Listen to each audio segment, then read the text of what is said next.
Hi, this is Sadashiva Pai from Science Mission. Today we have Dr. Michael Emanuele, Associate Professor, Department of Pharmacology from the University of North Carolina at Chapel Hill is with us. Dr. Emanuele has won several awards to his credit. Some of them include 2007 Outstanding Graduate Student Award from the University of Virginia, 2008 to 2011 Damon Renyan Postdoctoral Fellowship Award, 2013 UNC IBM Junior Faculty Development Award, 2013 to 2015 Jimmy V. Scholar Award, 2013 to 2016 Susan G. Komen Career Catalyst Award, and 2019 to present American Cancer Society Research Scholar Grant Award. In addition, Dr. Emanuele has published several research articles in prestigious journals like Cell Reports, PNAS, MBOJ, JCB, etc. Also, he has several grants to his credit. Welcome, Dr. Emanuele. No, thank you for having me. So let's start having some Q&A. Can you please tell us about your background, education, etc.? Sure. So I grew up in the Northeast of the United States in New Jersey. I went to college I went to college in Pennsylvania in a small school called Bucknell. And from there, I was a technician at the University of Pennsylvania for a couple of years before I went to graduate school at the University of Virginia, where I worked in Todd Stukenberg's lab doing biochemistry and cell biology on mechanisms of cell division. I then went and did a postdoc in Boston at Harvard Medical School in Steve Elledge's lab. And from there, I was there for 5 or 6 years. And then I moved to the University of North Carolina and started as an assistant professor in 2013. Okay. So you have been there since last 6 years almost.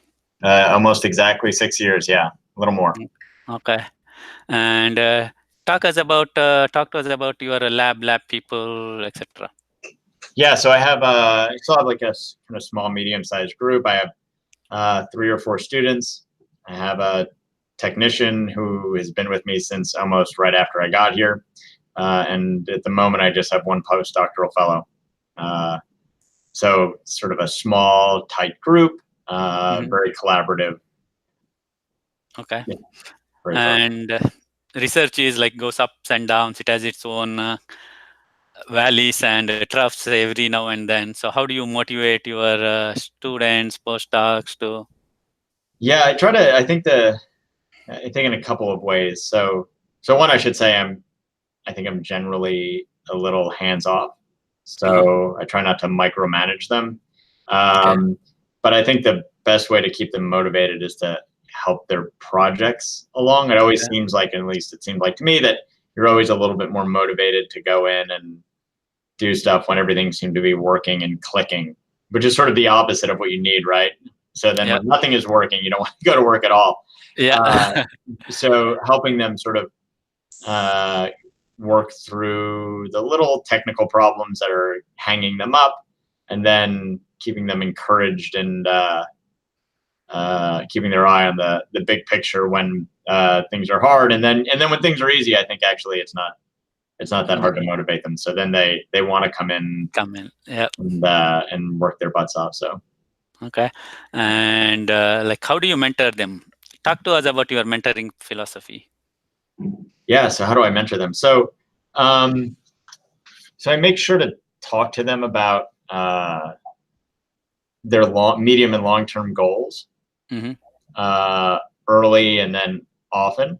Not often like in every meeting, but we meet regularly with the students. I have like a scheduled meeting once a week so that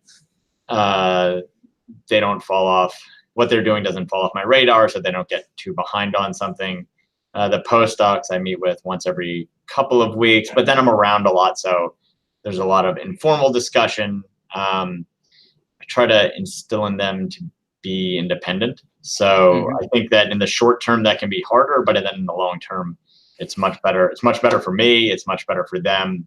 And then we try to talk about what they want to do, and try not to shy away from those conversations about career stuff or what's influencing how they feel in the lab that might not have to do with experiments. So. Okay. And talk to us about your mentors. Like, so you have any mentors in your career? Yeah, so I would say I've been really fortunate to have many great mentors. So when I graduated from college, I still wasn't really that sure what I wanted to do. And I got a job working in a lab at the University of Pennsylvania in Philadelphia. And I moved to Philadelphia because I had a friend that was moving there, and I had been not as focused as maybe I should have been in college. And when I got in the lab, I realized I really loved research, and I really learned a lot from the woman I worked for there. Her name was Teresa Bush. She's still at UPenn. And then I went to graduate school, and my primary mentor, Todd Stukenberg, was fantastic. He gave me I would say, a very long leash, but was like a really, really, really smart guy. And I learned like a lot talking to him. And also there was somebody in the lab next door that worked on a similar problem, but in a different model system. And having that sort of like complementary expertise, topical expertise on a similar problem was really influential. And then I went to do a postdoc in Boston in Steve Elledge's lab. And Steve was also a fantastic mentor. He was incredibly supportive of his people.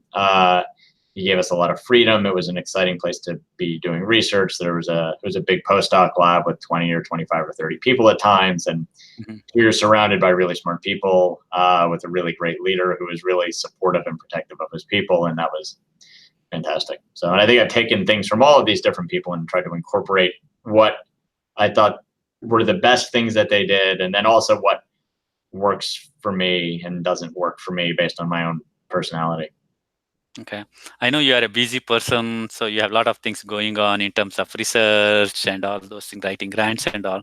So how do you spend your time? What are your hobbies other than what you do in the lab? Yeah, so I have, first I have 2 little girls. They're just turned 5 and 7 last week. So I try to hang out with them lots and lots, especially in the evenings and on the weekends, obviously. We play together. We ride bikes together. I really like riding bikes with them and without them. So I do a bit of road cycling. That's a little more time consuming. So I don't do as much of that as maybe I did when I didn't have 2 kids. But, and what are my other hobbies? I like to spend time with my wife and go out. I cook a little bit. So I cook at home. I try to cook with the girls, and we try to eat as a family and stuff like that. So we like making homemade pizzas and spaghetti and meatballs and these things that I learned how to make growing up. So I try to do it with them. Okay. And coming back to the lab stuff, like talk to us about some of the things, different projects going on in the lab, and like eventually you can go on giving your presentation. Sure. So as you'll see in my presentation, everything in the lab kind of focuses on 2 broad related things, and that is the role of ubiquitin signaling in cell cycle control. So we're interested in identifying the enzymes in the ubiquitin pathway that contribute to cell cycle, the mechanisms by which they do so. We are interested in identifying the effectors of those enzymes. So what are the substrates of the ubiquitin ligases and deubiquitinating enzymes? And how do these different pathways control not just normal cell cycles, but how might they be altered in cancer cells? And how does that contribute to kind of malignant proliferations? Okay. So. And like, how did you get interested in this whole cell cycle and cancer stuff? Yeah, so when I was a graduate student, I worked on cell division. I worked on mitosis, and I worked on these large protein complexes called the kinetochore, which control chromosome movements during mitosis. And then when I was a postdoc, most of what I did was I did a lot of technology development and a lot of screening. And this was targeted at identifying in a large-scale way substrates in the ubiquitin pathway. And when it came to working on specific substrates, ended up focusing on the stuff I already knew a little bit about, which was things involved in cell division. And when I started my own lab at UNC, I had identified a number of substrates in the cell cycle that seemed like they were ripe for analysis or maybe low-hanging fruit. And so I went after interrogating those, and my lab ended up sort of, I don't know, bifurcating into studying sort of G1S control and G2M control through the ubiquitin pathway. So, but it happened, I would say, very organically. I look back at the proposal I wrote on what I was going to do in my own lab, and there are hints of some things in there that I ended up doing, but a lot of it sort of grew out of what was most exciting, what really took off once we got here. Okay.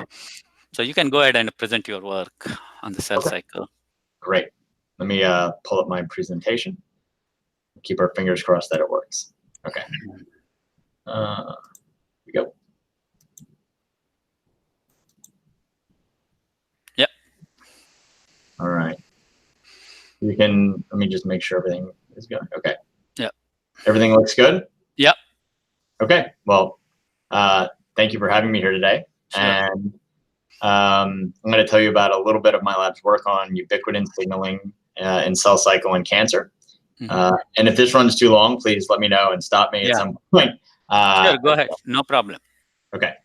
So again, my interest here drives from my work first starting as a graduate student, where I worked on cell division and specifically mitosis. In fact, this is a photomicrograph here I made of a mitotic spindle assembled in frog extracts, maybe more years ago than I'd like to admit. And this dovetailed with my interest in the ubiquitin pathway, where as a postdoc, I looked using large-scale systems-based technologies to identify substrates using a FACS-based genetic approach and also proteomic assays that we and others had developed. And this allowed us to connect enzymes and substrates, or phenotypes and substrates, and now my lab kind of works at the interface here of working at trying to understand what are the substrates in the ubiquitin pathway involved in cell cycle, and also what are the enzymes. Okay, so this is a very brief overview of the ubiquitin system. It's a cascade of 3 enzymes termed E1, E2, and E3. And what this ultimately does is culminate in the conjugation of ubiquitin onto substrate proteins. And really the key enzymes here are the ubiquitin ligases. As you can see, I put approximately the number of these in human cells below each of them. I'm not sure if you can see my pointer or not. Yeah, I can see. You can see the pointer. But there's almost 600 ubiquitin ligases or more in human cells. And these are what determine which substrates get ubiquitinated. In ubiquitination can have diverse outcomes. So you can form all of these different types of ubiquitin linkages. And what these different linkages indicate is that the ubiquitin molecule, which is actually itself a protein and has a number of lysine residues in it, these ubiquitins are connected to each other through those different lysines in ubiquitin. So for example, these K48 linked ubiquitin chains, these are connected through lysine 48 in ubiquitin itself, whereas K11 or K63 linked chains are linked through K11 or 63 in ubiquitin respectively. So these different structures look different to the cell, so they impart different physiologic outcomes. And the ones people probably are most familiar with are these over here, because these are really important in protein degradation. In fact, this K48 linked protein degradation pathway has been the most well-studied aspect of the ubiquitin pathway. But we also know there are these other linkages like K63 or K29 linked chains, as well as others, or multi-ubiquitinations. This is the addition of multiple monoubiquitinations or monoubiquitinations alone, which can impart significant changes in cell signaling. But it's this aspect over here, protein degradation, that I'm really going to focus on today. There's also a large number of another class of enzymes in the ubiquitin pathway called deubiquitinases, or DUBs. There's roughly 100 of these in human cells, and they're broken down into distinct categories. But what these do is catalyze the removal of ubiquitin from substrates. So they remove ubiquitin, and as you can imagine, at least for the case of degradation-targeted ubiquitination, these are going to lead, in many cases, to increases in substrate. So by antagonizing the activity of ubiquitin ligase, they deubiquitinate substrates, and they often stabilize proteins that they target. Okay. So the ubiquitin pathway controls a number of cell cycle proteins. So I'm showing you perhaps the most well-known ones here. These are the cyclins. So as many of you know, cyclin D, E, A, and B represent key regulators of cell cycle progression, and they do this by pairing with a cyclin-dependent kinase. And while the cyclin-dependent kinases don't oscillate during the cell cycle, the cyclins do. And they do this by changes in their transcription, as I'm pointing to here. For example, for cyclin B, which is upregulated in G2 phase of the cell cycle, its abundance increases through transcription. And then this sharp decrease, as you see here, is controlled by its ubiquitination and degradation. However, it's not just the cyclins that cycle. There's actually hundreds, if not thousands, of genes and proteins that go up and down during the cell cycle. So this is a transcriptional profiling experiment, one of the first that was done on the cell cycle by someone named Mike Whitfield, who's actually a former graduate student from UVA. So I like to show this one. What you're seeing here is many genes going up and down as cells go through the cell cycle. And not only are the genes cell cycle regulated, but there's many proteins that are cell cycle regulated. So this is a proteomics study that was done by Tony Lee when he was a postdoctoral fellow. And we collaborated with him on this work to show that, where he really showed that there's hundreds of proteins at the protein level that are also going up and down during cell cycle progression. And all of these ones actually that would point to down here are in fact ubiquitinated and degraded as cells go through the cell cycle. So we know that accurate protein degradation plays important roles in both the order, timing, and irreversibility of the cell cycle. It's critical to maintain genome integrity. And we know that there's hundreds, if not thousands, of proteins that are actually oscillating during every cell cycle. And if you think that there's probably 10 to 12,000 genes or proteins expressed in any given cell line or cell type, this actually signifies a really enormous remodeling of both the genome and the proteome during every cell cycle. We also know that the ubiquitin pathway is vital to human health and that it's dysfunctional in a number of diseases. This includes both neurological diseases as well as cancer, where we know that the degradation of a number of proteins is also altered. For example, P53, c-Myc, the hypoxia-inducible factor HIF, NRF2, which is an oxidative response transcription factor. We also know that there's many ubiquitinating enzymes, that is, components in the ubiquitin pathway that are altered in disease. And for example, if you look in the basal-like subtype of breast cancer, this is very similar to the triple-negative type of breast cancer, which is a very tough to treat form of the disease. Excuse me. You see there's very few mutations outside of mutation of P53. But instead, there are actually these huge copy number changes. And these recurring copy number changes, you see here, amplification of 1q, for example, or amplification of 8q, where the Myc oncogene is. We think these really are important contributors to disease. And what these do is they change and destabilize the dosage of a number of genes, many of them involved in the ubiquitin pathway. So the first part of what I'm going to tell you about today revolves around an E3 ubiquitin ligase, or at least starts with an E3 ubiquitin ligase called the anaphase promoting complex or cyclosome, or the APCC. And this is a critical E3 ligase that mediates the mitosis to G1 transition. So it becomes activated at the metaphase to anaphase transition. It quite literally promotes anaphase, as its name suggests, and then it remains on all through G1 phase. Actually, it has to be shut off before the start of S phase. And this enzyme comes in two flavors, APC-CDC20 and CDH1. And these are the subunits in the complex that switch out and which designate specific substrates for ubiquitination. And the importance of this complex in cell cycle control is really belied by the fact that it controls a number of key cell cycle regulators for ubiquitination and degradation. And this includes mitotic cyclins A and B, proteins involved in sister chromatid cohesion, DNA replication, as well as the mitotic spindle. And importantly, it targets these proteins for degradation using these non-canonical ubiquitin chains, these K11-linked ubiquitin chains, which are important for protein degradation. The APC is also important in cancer biology, we think. So this is from a recent TCGA study looking at roughly 1,000 genes in the ubiquitin pathway, looking at either hotspot mutations or loss of function mutations. You can see over here in the loss of function mutations, there's ubiquitin ligases like VHL. This is the von Hippel-Lindau tumor suppressor, RNF43, and BAP1, which is a deubiquitinase. These are all well established, having roles in cancer. And you can see this protein CDH1. This is the co-activator for the APC. Here is one of the genes most frequently observed to have a loss of function mutation. So APC we know is important in normal as well as cancer cell cycles, and we think it's implicated in tumor suppression. We know that APC in mice is a haploinsufficient tumor suppressor. That is, you lose a single allele in the mouse spontaneously formed tumors. We also know from a number of model systems that it collaborates with RB to restrain proliferation. And finally, CDH1 we know can be inactivated by the PI3 kinase AKT pathway, and this is recent work from my own lab. So like the cyclin CDK complexes, which drive cell cycle, the APC together with its co-activators have really analogous regulatory mechanisms. So we know that both are controlled by cofactor dependent activation. So CDKs are activated by cyclins, whereas APC is activated by these co-activators, CDC20 and CDH1.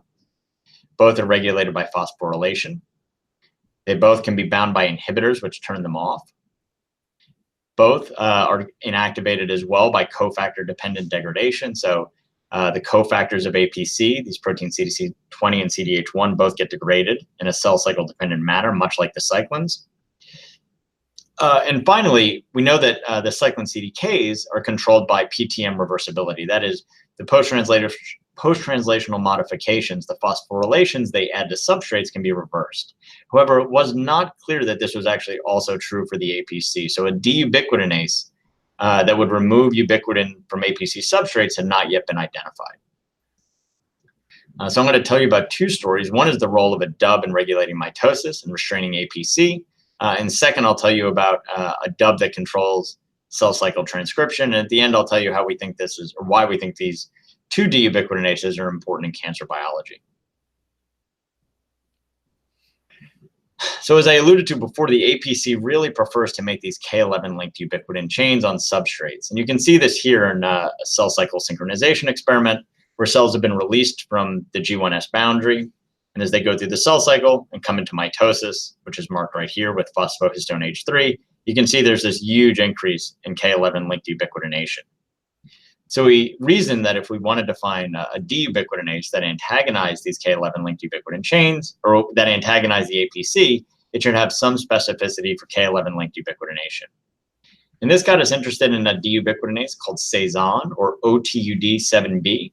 This is an ovarian tumor family DUB that had been reported to have specificity for very particular types of ubiquitin chains, namely these K11 chains. Although other reports had suggested maybe specificity for K48 or K63 chains. And this prompted us to take a look at this more carefully. So what we did is we purified Cezanne from bacteria, and we mixed it with either K11-linked, K48-linked, or K63-linked diubiquitin probes. And what we're looking for here is the conversion of diubiquitin to monoubiquitination as a readout for Cezanne activity. And you can see in these first few lanes, Cezanne is deubiquitinating these K11-linked probes, whereas the K48 and K63-linked probes are completely resistant to deubiquitination. And this really argued that Cezanne is very highly specific for K11s. Although there reports came out while we were doing this work that indicated that DUBs could switch their selectivity based on post-translational modifications that would happen in cells. So we isolated Cezanne from human cells and did the same thing. And you can see here again, this is a full-length Cezanne coming out of 293 T cells. You can see it prefers K11-linked chains, whereas it really doesn't do anything to these other ubiquitin linkages. So this slide is to remind me that basically everything surrounding the APC is cell cycle regulated. So its coactivators are cell cycle regulated, its E2s are cell cycle regulated, and all of its substrates are essentially cell cycle regulated. So we looked to see if Cezanne was also cell cycle regulated. Here we're taking U2S cells, we're putting them in mitosis using a microtubule poison called nicotazole. You can see compared to asynchronous cells, it's significantly elevated. and then its levels come back down as the cells go back into G1 and S phase. Same is true in HCT116 cells, and also in RPE1 cells. You can see these cells are blocked in G0 using serum deprivation and then released into the cell cycle. And again, Sézanne levels peak as cells get into mitosis. We saw the exact same thing when we immunostained cells with an immunofluorescent antibody. Now you can see in mitotic cells compared to an interphase cell, Sézanne levels are really, really quite high. And we know these cells are mitosis based on the morphology of the mitotic spindle. And when we quantify this, it's about a 7 to 10-fold increase in Sézanne in mitotic versus non-mitotic cells. So Sézanne could also bind to APC substrate. So here we are introducing Sézanne into cells together with 3 well-characterized APC substrates, FOXM1, Aurora A, and Cyclin B. And we IP Sézanne, you can see in each case, the APC substrate comes down here, here, and here. So what we know now is Sézanne disassembles the types of ubiquitin linkages the APC makes.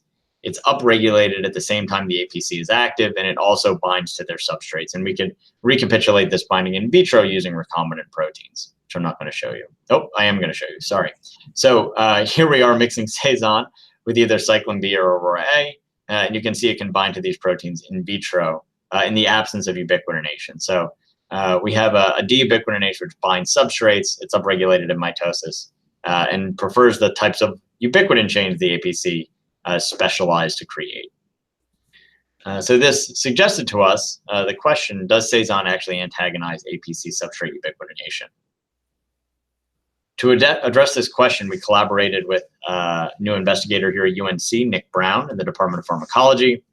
He developed a system where he could purify this entire APC complex, which is 1.2 megadaltons in size, from insect cells.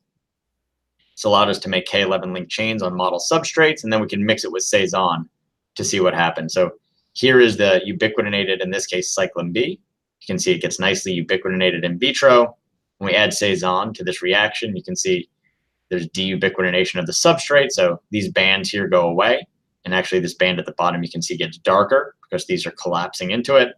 Whereas if we use a catalytically dead version of Sézanne, where the catalytic cysteine is mutated, you can see these ubiquitinations are maintained. And because we were doing this in vitro, we could sort of play with this and either form K48 or K63 link chains on substrates, which are not how they would normally be decorated. But in both of these cases, we can see that Sézanne actually doesn't do anything. So it's only restraining K11 linked ubiquitinations, but not K48 or K63 linked ubiquitinations. And this really suggests that Sézanne specifically deubiquitinates K11 chains on substrates. We next wanted to know if it actually controls substrate degradation. So to do this, we synchronize cells in mitosis, either with and without Sézanne, which we've depleted by RNAi. And then we analyze the kinetics of substrate degradation using Western blot. And you can see here I'm showing you Aurora A and FOXM1. And in both cases, you can see at 1 and 2 hours and 3 hours. Then in the Sézanne RNAi treated cells, these substrates go away more quickly compared to controls. We did something similar in asynchronous cells where we take cells that are expressing fluorescently tagged Cyclin B. Now we don't have to treat them with any drugs. We just image them going through mitosis, and we look at either control or Sézanne depleted cells. And when we do this, I'm showing you a representative cell here. You can see the Sézanne depleted cells degrade Cyclin B more quickly than our control depleted cells treated with an siRNA targeting firefly luciferase. And I think that maybe the caveat of both of these experiments is that if you did something upstream to make mitosis go faster, you might see this as an indirect effect. And to address this concern, we developed a cell extract system. We put cells in G1 when the APC is very active. We made cell extract. So now we have a lysate in a tube. We don't have to worry about it going through the cell cycle or not. We can just monitor substrate degradation in vitro in a test tube. And you can see here these G1 extracts rapidly and robustly degrade Cyclin B. And if you add Sézanne to them, it impairs Cyclin B degradation. We see the same thing with another well-behaved substrate, Aurora A. So Aurora A gets degraded very rapidly in these extracts. And again, this is happening in a water bath, not in cells, so we don't have to worry about really cell cycle progression, and we can largely block this by adding Sézanne. And what I'm not showing you is that this, of course, depends on its catalytic activity. Finally, we found that Sézanne actually prevents the formation of micronuclei. So when we deplete Sézanne and look at cells under a microscope, we see these very nice micronuclei forming. And importantly, these micronuclei are this formation of these micronuclei, which is increased about 3-fold, is completely dependent on this other protein, UBE2S. And UBE2S is actually the E2 ubiquitin conjugating enzyme the APC uses to form K11-linked ubiquitin chains. So this suggests that Sézanne is doing something to promote genome stability to prevent the formation of these micronuclei in cells, and it's all dependent on APC. So we reasoned that the easiest way to form these micronuclei would be through chromosome segregation errors. So we went back and looked in mitotic cells. And what you can see here, here's a control cell treated with, again, a control RNAi. Here's a metaphase aligned cell. The chromosomes are shown in purple and the mitotic spindle is shown in green. Here's a cell in anaphase, which is two very nicely separated masses of chromatin. Whereas in the Sézanne depleted cells, you can see we occasionally see these misaligned chromosomes. We also see these chromosomes that are kind of stalled in the midzone at anaphase and that are missegregating here and here. And these we think are what are leading to the formation of those micronuclei I showed you on the previous slide. And like I previously showed you, this is still all dependent on UBE2S. So if we deplete UBE2S, it completely gets rid of this 2 to 3-fold increase we see in chromosome segregation errors. So what I've told you so far is that Sézanne antagonizes the APC. So we've shown you, I showed you data that it prefers K11 chains, that it's cell cycle regulated. It binds to APC substrates and deubiquitinates them in vitro. It regulates APC substrate degradation in a variety of different assays. And it gives phenotypes that are consistent with antagonizing APC. So we think that this is a potential pathway by which APC is antagonized.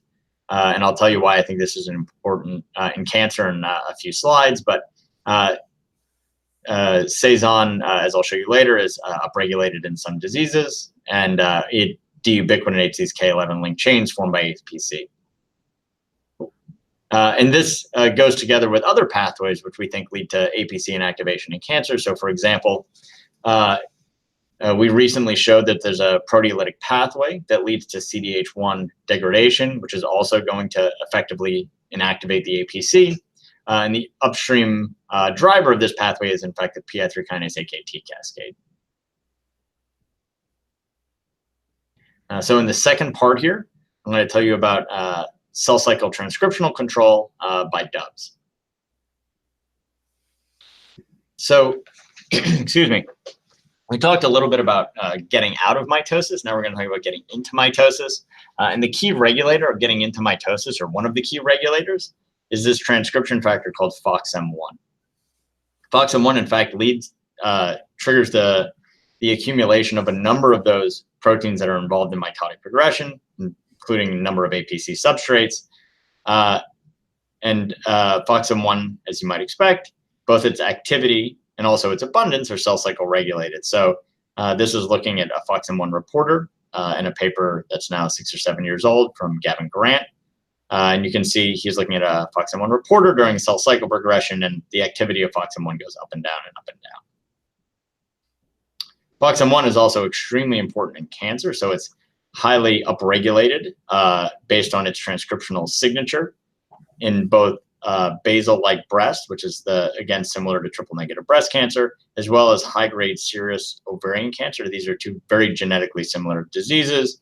And we know that FOXM1 is activated because we see increases in its transcriptional program related to cell cycle, as well as a number of genes that are involved in DNA damage repair. In our own analysis, we see that as FOXM1 expression increases, the proliferation score of the tumor increases. So this is looking at more than 1,000 tumors that were analyzed by the TCGA. This is the Cancer Genome Atlas. You can see these are different subtypes of breast cancer, luminal A and B. These largely correspond to the hormone receptor positive type of disease, HER2 positive, and then basal, which again is very similar to the triple negative type. And you can see as FOXM1 expression goes up, the proliferation score of the tumor goes up. And this is true not just in that some subtypes are higher than others, but even within subtypes. So if you look at these luminal A and B tumors, there's a really nice correlation between the expression of FOXM1 and proliferation score. And as you would expect, as FOXM1 expression goes up, as is the expression of its targets, some of which we've already talked about, like Aurora A and Cyclin B. So we knew that FOXM1 was controlled by ubiquitination. In fact, my lab had recently identified a ubiquitin ligase that controlled FOXM1 destruction. And we wondered to ourselves if FOXM1 might also be controlled by deubiquitinases. And we were curious to identify this for a variety of reasons. One, we thought we'd learn something about how normal cell cycles are controlled. We reasoned that since there are a number of cancers where the FOXM1 signature is up, but the protein does not appear to be up, or the mRNA does not appear to be up, that maybe there were deubiquitinases which stabilize the protein, thereby increasing its levels. And finally, because DUBs are catalytic proteases, we reasoned that perhaps in the future you could target FOXM1 by inhibiting a deubiquitinase that promoted its stability, thereby kind of reversing this direct reaction and leading to its degradation. I already said all that. So we asked a very simple question: is FOXM1 actively regulated by deubiquitinases? So we took kind of the cell lines we had lying around the lab. We added a pan-DUB inhibitor. This is a pretty toxic molecule that inactivates most of the cysteine protease-based DUBs all simultaneously. And what we see is within a couple of hours, FOXM1 is degraded in all of these cell lines in a dose-dependent manner. This motivated us to actually do an siRNA screen to look for the DUB that controls FOXM1. We found one that reproducibly led to a decrease in FOXM1 levels. This DUB is called USP21. And you can see here when we deplete USP21, FOXM1 is almost completely gone. Just to make sure this wasn't some peculiarity of this siRNA pool, we broke the pool apart. You can see if we deplete USP21 with a bunch of different reagents, in this case 3 different RNAi reagents, all of them lead to a reduction in FOXM1 levels. In addition to the loss of function experiment, we also did the gain of function experiment. So here we're overexpressing USP21. You can see it upregulates endogenous FOXM1. You can see that right here. Likewise, if we look at exogenously expressed FOXM1, so this is FOXM1 expressed off a heterologous promoter, you can see it also significantly increases the exogenously expressed FOXM1. So we know that this increase now is not due to just some general increase in transcription. And we've confirmed that by RT-qPCR. Next, we wanted to determine if USP21 controls FOXM1 stability. We do this using what we call a cyclohexamide chase experiment. So we either treat cells with a control RNAi or with one targeting USP21, which is going to deplete it. And then we treat cells with cyclohexamide, which shuts off all translation, and we analyze the decay of substrates. And you can see here we're doing this in a triple negative breast cancer cell line. And when we deplete USP21, FOXM1 levels our half-life is much shorter. So its half-life goes from 11 or 12 hours to just about 4 hours. We've done the reverse experiment where we overexpress this and we get the reverse result, and that also is dependent on the catalytic activity. So next we wanted to ask whether or not USP21 in fact binds to FOXM1. Since it seems to regulate it in the appropriate directions, which would indicate FOXM1 is a substrate. So we can detect an interaction between these proteins by co-IP when they're both transfected into cells. We can detect an interaction at the endogenous level where we are IPing USP21 with a specific antibody. You can see this pulls out FOXM1 in addition to USP21. And finally, and maybe most convincingly, we produce both of these proteins in bacteria. So there's no other confounding effects. We isolate them individually. We then put them in a test tube together, and you can see they still interact with one another. And this, what we think, lends considerable weight to the idea that USP21 is binding and deubiquitinating FOXM1. To test this a little more carefully, we look at FOXM1 ubiquitination.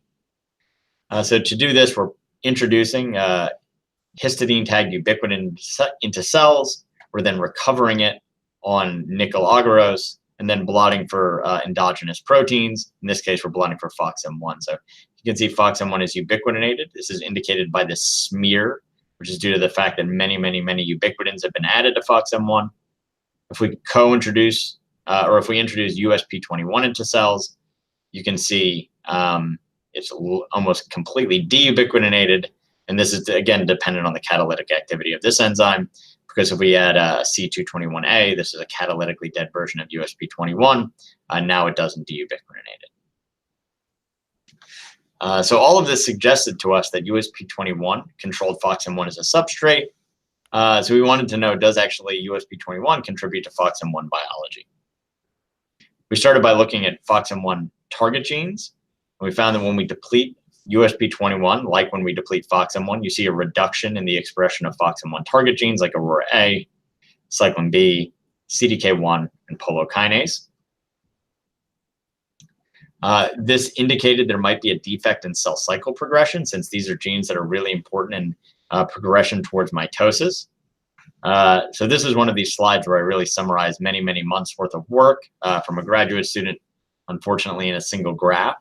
But what he did is he developed a protocol, again, in triple-negative breast cancer cells, where he could synchronize cells at the G1S boundary, and then he would, after doing RNAi to these different genes, and then he'd monitor the time it took for them to get to mitosis. So he blocked them at G1S and then released them, and he'd release them into a drug that would then trap them in mitosis. So we could look at kind of the cumulative number of cells that got into M phase during the experiment. You can see the control cells, which are here in black. About 40 to 50% of them end up in mitosis by the end of the experiment. If we deplete FOXM1, which is here in orange, you can see there's a severe reduction in the ability of cells to progress into mitosis. We see something very similar when we deplete USP21. They get in a little bit better, but not a lot better. And this is consistent with the fact that there is a little bit of FOXM1 left when we deplete USP21. And finally, if we deplete USP21, but then force the expression of FOXM1 using a cDNA on top of that, we can completely rescue FOXM1 levels. And you can see we get a partial rescue in progression towards mitosis. And what this suggests to us is that FOXM1 is a critical substrate of USP21 in controlling cell cycle progression, but it's likely not the only substrate. We've done this experiment many times. We never get a full rescue. We think that really argues that there are other substrates of USP21 that might be involved in cell cycle control.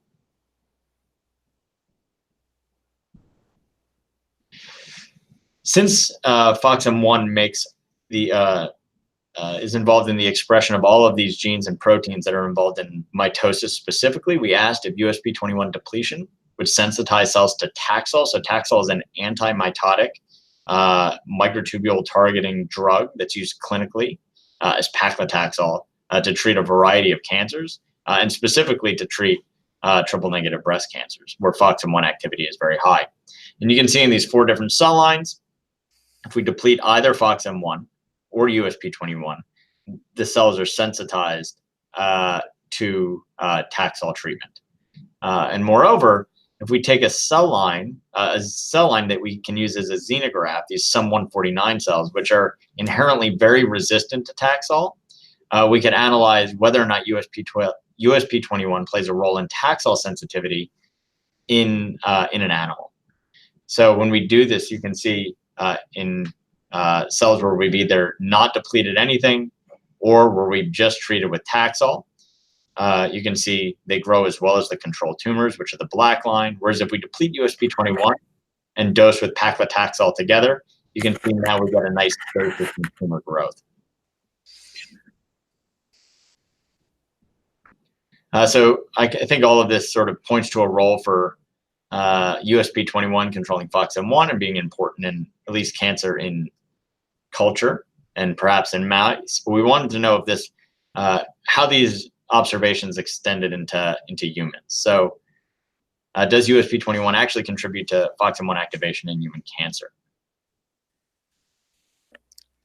So we were fortunate that FOXM1 was recently added to the list of proteins which are being analyzed by the Cancer Genome Atlas using reverse phase protein arrays, or RPPA. And I sort of have an overview of the RPPA platform, but suffice it to say what we're looking at is the relative amount of protein in different tumors. So we could say, because we know which tumors have high levels of USP21 and which ones do not, we can say in cancers where USP21 is amplified or overexpressed, is FOXM1 changing? And how does it change relative to all of the other proteins, the other 200 or 300 proteins analyzed by RPPA? Remarkably, when we did this analysis, each of these little dots is one of the proteins that's regulated or analyzed by the RPPA analysis. You can see actually the most statistically significant change in a positive direction in tumors with high USP21, is FOXM1, which is, I think, like almost too much for us to actually believe. And you can see these other genes down here, cyclin B and MSH6, for example. These are FOXM1 targets. ASNS is also involved in breast tumor proliferation. This other gene, ADAR1, is on the same chromosome as USP21, providing a really nice positive control. And you can see, if we look in cell lines, we see basically the same thing reflected. So these cell lines I've marked in red here are basal-like breast cancers. And you can see, again, where USP21 is up, here, here, and here. This is where FOXM1 is up. So if we go back to the genomics data and look to see, well, when USP21 is upregulated, for example, by copy number amplification, what is the proliferation score? You can see the proliferation score, again, like when FOXM1 is increased, when USP21 is increased, proliferation score of the tumor goes up.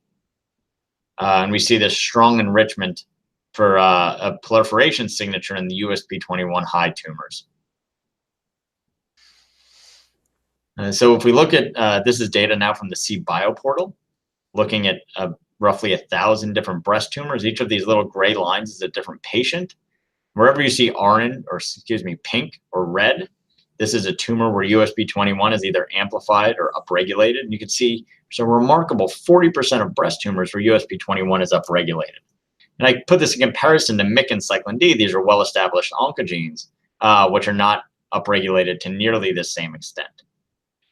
Interestingly, we noticed that Cezanne, the dub I told you about for the first half of this talk, is similarly upregulated in the same breast tumors. And if we look at progression-free survival, you can see there's a negative correlation between either Cezanne, which I'm showing you here, or USP21, and progression in disease-free survival in patients. This is patients with breast cancer. In fact, if we look at all the deubiquitinases in breast cancer, this is each of these little dots is a different dub. We're looking at their amplification or overexpression frequency. Two of the three most highly upregulated deubiquitinases are USP21, the dub I've been talking about for the last 15 or so minutes, and Cezanne. This is the dub I talked to you about in the beginning. And this was actually really remarkable. These were two different people in the lab. We had come upon these two dubs by completely orthogonal approaches. One, we were very specifically focused on a deubiquitinase for FOXM1. This is a transcription factor upregulated, as I told you, in basal-like triple-negative breast cancers involved in cell cycle and proliferation. But the other one we came to because we were interested in a dub that was antagonized this APC ubiquitin ligase, which we're interested in because it's a key cell cycle regulator. The reason these are two both highly amplified and overexpressed is that they're actually co-localized on the same chromosome. So both of them are at 1q21 to 22. And this is one of the biggest amplicons in all of breast cancers, specifically in triple-negative breast cancers. The other major amplification region is this region 8q, which you can see here. This is where the MYC oncogene is. So we know why we see these high-level amplifications here. And while this whole chromosome arm is amplified out here, and not just in breast cancer, but also in other cancers, like kidney cancer, for example, we see large amplifications of 1q and upregulation of USP21 and Cezanne. There's no clear oncogenic driver here. There's no MYC-like oncogene here. So it suggests the possibility that the amplification of these two things is remodeling the protein landscape and contributing to cancer cell proliferation through the mechanisms I described, or perhaps through other substrates. So to summarize what I've told you about for the last 40 minutes or so, if we just talk about exactly what the data says, what I told you about is a deubiquitinase involved in mitosis. This is a dub called Cezanne, or OTUD7B, which antagonizes the APC ubiquitin ligase. And in the second half, I told you about a second dub called USP21, and that a deubiquitinates FOXM1 is involved in G2M progression through cell cycle transcription. And I told you at the very end there how they're both of these genes, are co-amplified in breast cancer by virtue of the fact that they're located right next to each other on the same chromosome. And I think if we take like a step back as to what the kind of more interesting implications of this is one, it suggests that the altered dosage or the altered expression or copy number changes in ubiquitin pathway components is likely to promote cancer phenotypes.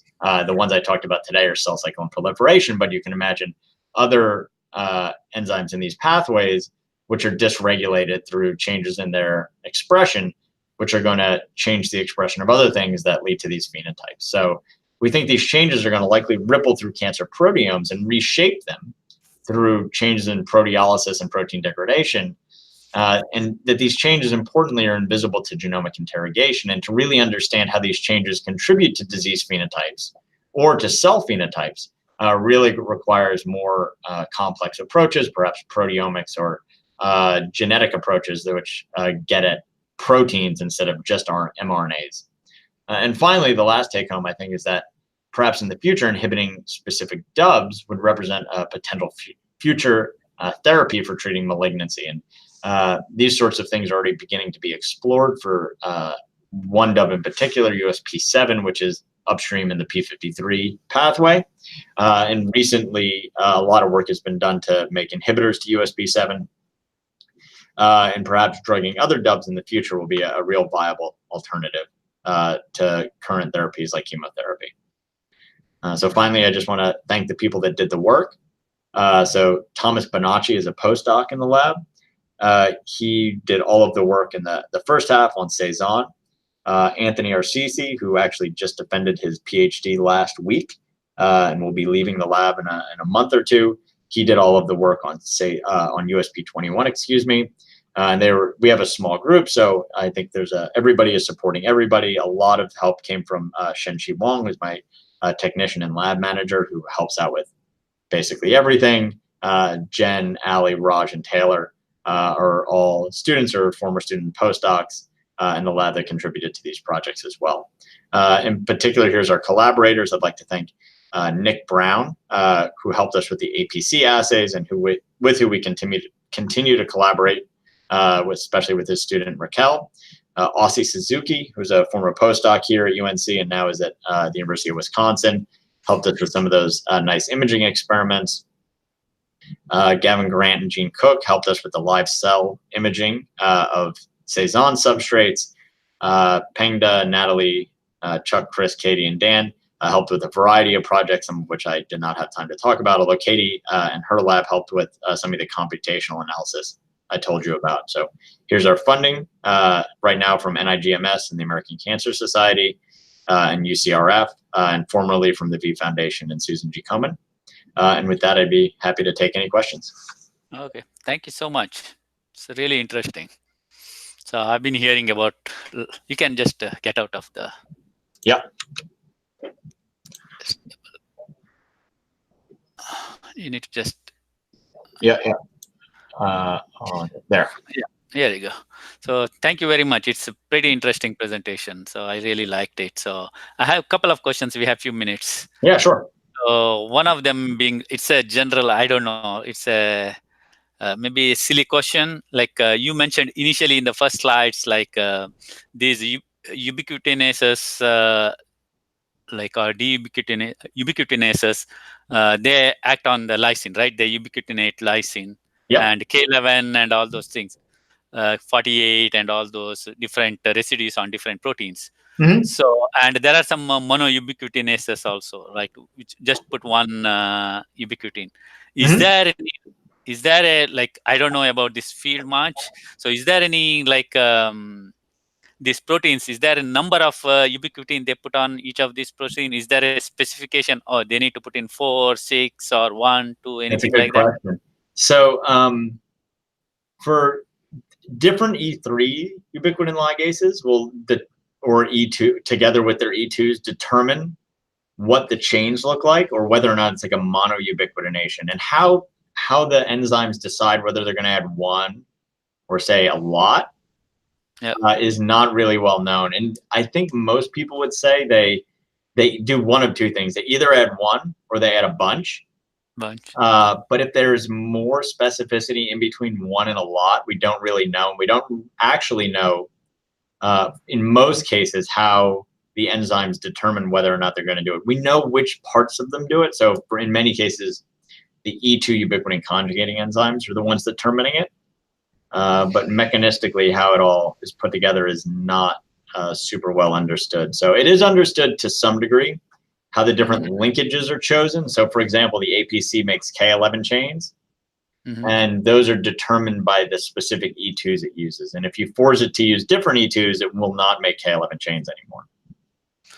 And which lysine it does, it also depends. Is it known, like, okay, only one, because protein has several lysines, right? Oh yeah, yeah. So So, this is actually so for monoubiquitination, which we don't really work on, but there it's almost like a phosphorylation site. There's a very specific residue that gets modified.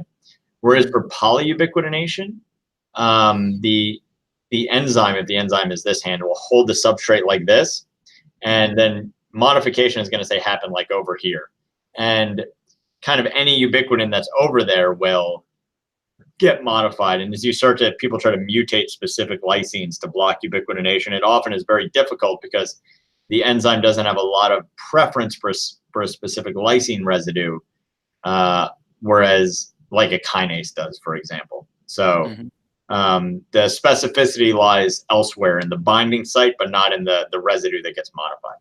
Or does it, the conformation of the protein also is play a role, like, okay, is it open or not, and all those That's a things? really good question. So uh, I think in most cases we don't know.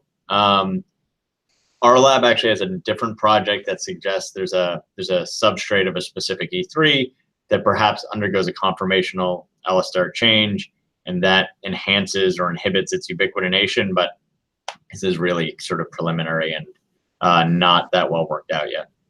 Yeah, one of the reasons I was asking about ubiquitination poly, like there is in brains, like you have the polyglutamination Yeah. leads to all these uh, fibrils and all those things. So I was just thinking, okay, this ubiquitination has anything to do with the way, like number of ubiquitin added? Does it depend, like, I mean, like, one is why and how, also, like, okay, if there are more ubiquitin on particular protein, does it is active more or something like that? It's just kind of throwing out the kind of whatever is Yeah, happening. so in some of those diseases, especially in those neurological diseases, where Hmm. you have those like kind of like plaques and stuff like that, Yeah, we yeah. know that they can be like packed full of ubiquitin, and actually there's a almost certainly, or not almost certainly, there's definitely defects in ubiquitin proteasome pathway function Yeah, in yeah, those diseases.